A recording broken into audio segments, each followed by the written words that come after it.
Опасност од рапидно намалување на производството, доколку тоа стане неисплатливо, се заканува и на тутунопроизводството како земјоделска индустријска гранка. Ситуацијата ќе зависи од предстојниот откуп и цените за продажба на родот, оценуваат од Сојузот на земјоделски здруженија на Македонија. Бараат зголемување на цената по класи да биде за 20 до 25%.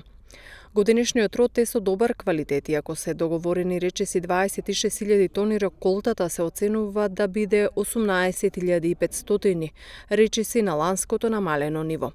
Преговорите за повисоки откупни цени се почнати уште пролетта, појаснуваат од Сојузот на земјоделски здруженија, но сега е вистински момент за сериозни преговори со откупувачите. Доколку не се зголемат цените, в година ќе се соочиме со уште помал род и во опасност ќе биде да се уништи тутунопроизводството, сметаат од Сојузот. И од Здруженијето на тутунопроизводители Јака од Струмица велат дека треба да се промени законот за тутун. Јас до полани имав прилика да учествувам во сите комисии при изготвување на актите. Овие 2-3 години не сум учесник. Треба рапидно да се разговара и да се измени законот за тутун.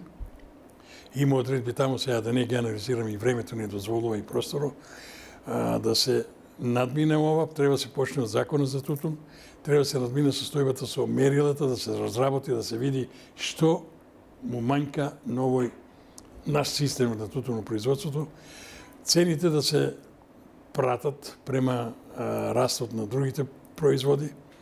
Иначе тутунот ден со ден ќе опаѓа и сметам дека баре во Струмичкиот и Радовишкиот район во догледно време ќе го снема.